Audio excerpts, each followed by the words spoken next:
दोस्तों, तो भारत ने चैंपियन ट्रॉफी जीती नहीं बल्कि इनको जितवाई गई है। इसका खुलकर इजहार इंग्लिश टीम के साबिक कप्तान नासिर हुसैन ने भी किया। इसके अलावा जो ऑस्ट्रेलियन टीम के मौजूदा कप्तान पैट कमिंस ने इन्होंने भी किया। इसके अलावा दीगर जो मुख्तलिफ क्रिकेटर थे उन्होंने भी इस पर बहुत बड़े सवालिया निशान लगाए कि आखिर ये क्या मामला हो सकते हैं जहां पर पाकिस्तान में दीगर 7 टीमें यहां पर शिरकत करके मैच खेले नहीं, लेकिन भारत को इसमें क्या मसला आ सकता है कि वो चैंपियन ट्रॉफी 2025 का टाइटल जो है वो पाकिस्तान में आकर नहीं खेलेगा बल्कि अपने मैचेस को न्यूट्रल मुकाम पर खेलेगा, जिसकी जो एक हदबंदी थी पाकिस्तान क्रिकेट बोर्ड ने भी एक सख्त स्टांस लिया। मगर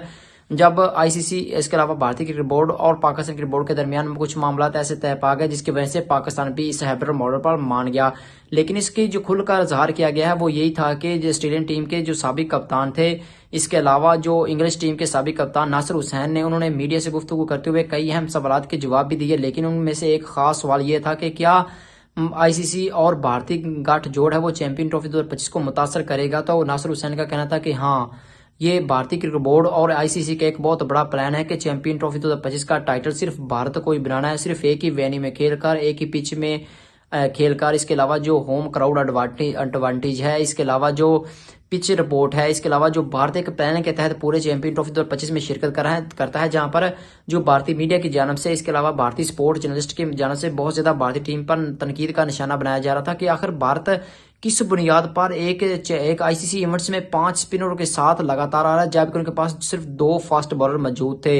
एक था अर्शदीप सिंह और इसके अलावा मोहम्मद शामी, जबकि जो हार्दिक पांड्या है वो तो ऑलराउंडर है, वो बॉलिंग करवाए या ना करवाए उनकी इतनी अच्छी बॉलिंग भी नहीं होती। लेकिन जो पाकिस्तान के खिलाफ, इसके अलावा जो न्यूजीलैंड के अगेंस्ट भारत ने स्पिन अटैक बिछाया, इसके अलावा उन्होंने ऑस्ट्रेलिया के खिलाफ और खास तौर पर न्यूजीलैंड के अगेंस्ट फाइनल में भी स्पिन अटैक बिछाया, क्योंकि फास्ट बॉलरों को बहुत ज्यादा धुलाई हो रही थी। जहां पर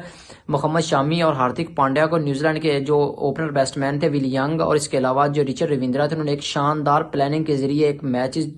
खेल रहे थे। लेकिन उसी दौरान जब राम चक्रवर्ती आते हैं, इसके अलावा कुलदीप यादव आते हैं, इसके अलावा जो दीगर जो रविंद्र जडेजा है, इसके अलावा जो दीगर उनके स्पिन अटैक है, उन्होंने एक शानदार बॉलिंग आके, एक प्लान के जरिए बॉलिंग आके जो न्यूजीलैंड के बैट्समैन थे उनको एक आउट करके एक अपनी इस टीम की स्ट्रेंथ को और भी मजबूत बनाया। जहां पर जो स्टार्टिंग के जो 10 ओवर थे, न्यूजीलैंड की टीम तकरीबन 70 रन बना चुकी थी उस टाइम। तो एक मैच न्यूजीलैंड के फेवर में था कि इस दफा न्यूजीलैंड फाइनल में 300 प्लस रन भारत को मारेगा और भारतीय टीम बड़ी आसानी के साथ हार जाएगी। लेकिन उसी दौरान जब भारत ने स्पिन अटैक बिछाया तो न्यूजीलैंड की जो विकेटें थी वो तिरंगे की तरह बिखर गई। तो इस दफा एक खास बात जाहिर होती है कि भारत को दुबई में एक खास एडवांटेज हासिल था, और एक एडवांटेज ही नहीं बल्कि भारत और आईसीसी का एक बहुत बड़ा गठजोड़ था जो कि चैंपियन ट्रॉफी सिर्फ भारत को जितवानी, क्योंकि दीगर टीमों के लिए एक बहुत बड़ा ड्यू का भी मसला था, पिच का भी मसला था, होम क्राउड का भी मसला था और दीगर मसाइल थे। लेकिन आईसीसी ने इस दफा बाकी तमाम टीमों के साथ ज्यादती करके भारत को फायदा पहुंचाने के लिए चैंपियन ट्रॉफी 2025 का टाइटल उनको जितवाने की भरपूर कोशिश की।